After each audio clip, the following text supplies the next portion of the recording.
السلام علیکم ورحمۃ اللہ وبرکاتہ۔ میں ہوں ہومیوپیتھک ڈاکٹر محمد عقیل سیفی، اور میرا آج کا لیکچر ہے ہومیوپیتھک میڈیسن ایگنس کاسٹس پر، لیکچر نمبر 10۔ ایگنس کاسٹس کیا ہے؟ ایگنس کاسٹس کو اگر ایک جملے میں بیان کروں تو ایگنس کاسٹس مردانہ جراثیم کی دوا ہے۔ ایگنس کاسٹس تخم سنبالو سے تیار کی جاتی ہے، چیسٹ ٹری سے۔ یہ پہاڑی علاقوں میں پایا جاتا ہے اور یہ اس کے بیجوں سے یہ دوا تیار کی جاتی ہے۔ اس کے بیج کڑوے ہوتے ہیں۔ اگر اس کو آسان پہچان کے لیے بیان کروں تو تخم سنبالو، تخم سے تخم پیدا ہوتے ہیں، یعنی تخم سے تخم پیدا ہوتے ہیں، تخم سے مردانہ جراثیم پیدا ہوتے ہیں۔ یہ دوا سفلس اور سائیکوسس میازم کی دوا ہے۔ اگر اس کی ڈرگ پکچر پر جائیں تو اس کے جو پیشنٹ ہوتے ہیں وہ خاموش انسان ہوتے ہیں، پچھتانے والے انسان۔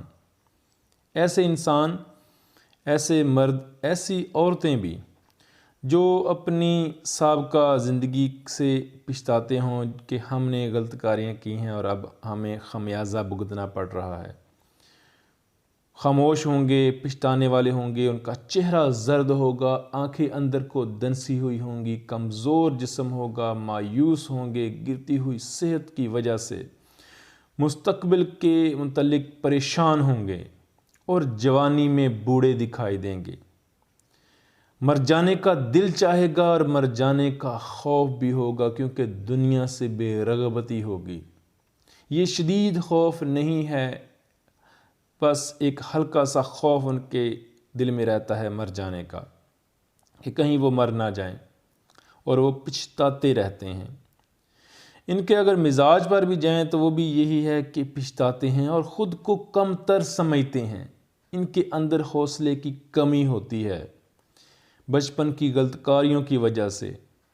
یہ اپنے آپ کو دوسروں سے کمتر سمجھتے ہیں کیونکہ ان کا جسم کمزور ہوتا ہے، ان کی صحت بہت گر رہی ہوتی ہے، ان کی یادداشت، ان کی دماغی صحت، ان کی جسمانی صحت بہت کمزور ہوتی ہے۔ خود کو شادی کے قابل نہیں سمجھتے۔ جب ان کے سامنے بات کی جائے کہ آپ کی شادی ہے یا آپ کی شادی ہونی چاہیے تو یہ شادی سے دور بھاگتے ہیں۔ میں نے شادی نہیں کروانی، میں یہ ذمہ داری نہیں اٹھا سکتا، میں نے کوئی کام نہیں کرنا، میں نے کوئی کاروبار نہیں کرنا۔ ذمہ داریوں سے بھی دور بھاگتے ہیں، دنیا سے بھی دور بھاگتے ہیں، بے رغبتی اختیار کرتے ہیں ہر چیز سے، کیونکہ ان کے اندر خوشی نہیں ہوتی، حوصلہ نہیں ہوتا، غیر حاضر دماغ ہوتے ہیں۔ اگر اس دوا کی علامات کی وجہ ہم دیکھیں تو کثرت مباشرت یا کثرت مشت زنی یا سوزاک ہو جانے کے بعد ان کی علامات پیدا ہوتی ہیں۔ یہ اپنی صحت گنوا بیٹھے ہوتے ہیں۔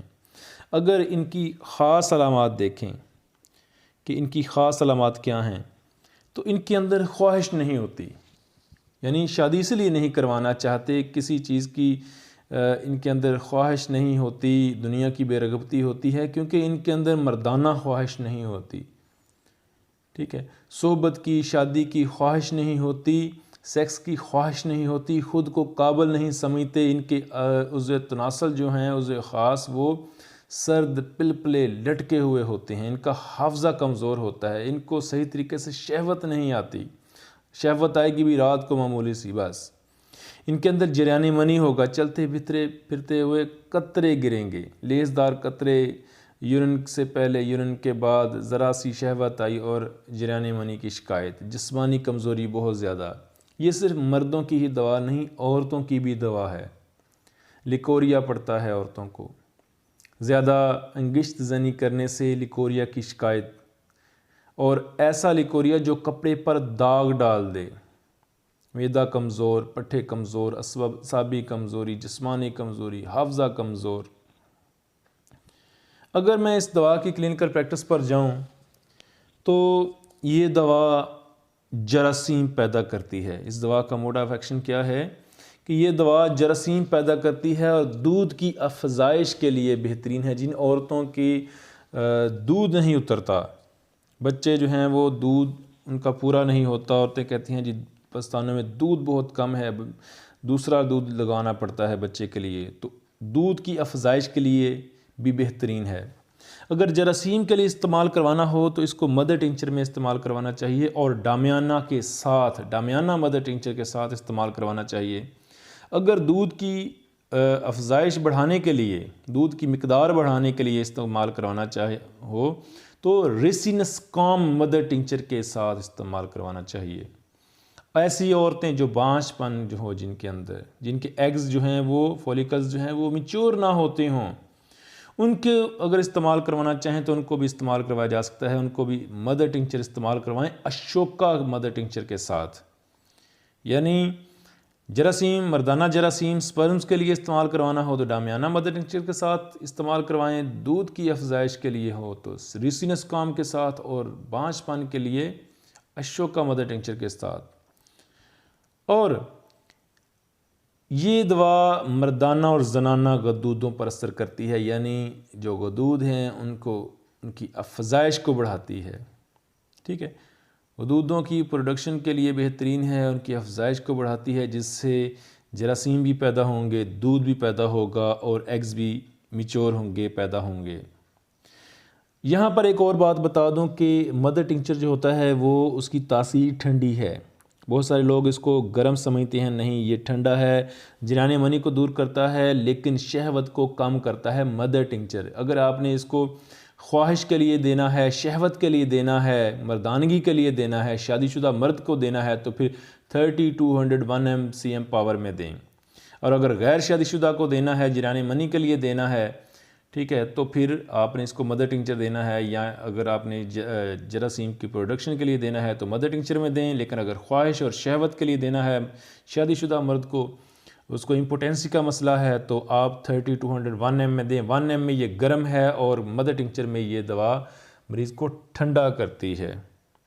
تو یہ اس دوا کا موڈ آف ایکشن بھی ہے، میری کلینکل پریکٹس بھی ہے، میں نے اس کو بہت بار آزمایا ہے، جنان منی کے لیے بہترین ہے، سپرم کی پروڈکشن کے لیے میں نے اس کے رزلٹ لیے ہیں، اور مدر ٹنچر کے 5 قطرے، زیادہ ڈوز بھی نہیں دینی، یعنی صبح دوپہر شام تھوڑے سے پانی میں 5 قطرے استعمال کروانے سے جو بھی جس مقصد کے لیے بھی آپ دیں گے وہ مقصد انشاءاللہ پورا ہوگا، حل ہوگا، اور اس کے یہ 3-4 فنکشن ہیں، بہترین رزلٹ دیتی ہے، اور مریض کے اندر سے مایوسی، اس کے اندر سے پچھتاوا وہ ختم کرتی ہے، ایک خوشی، ایک حوصلہ، ایک امید پیدا کرتی ہے یہ دوا، خواہش پیدا ہوتی ہے، شہوت بھی بہتر ہوتی ہے، اور اس کے اندر سے جو کمزوری ہے اس کو بھی کور کرتی ہے، منی کو گاڑھا کرتی ہے۔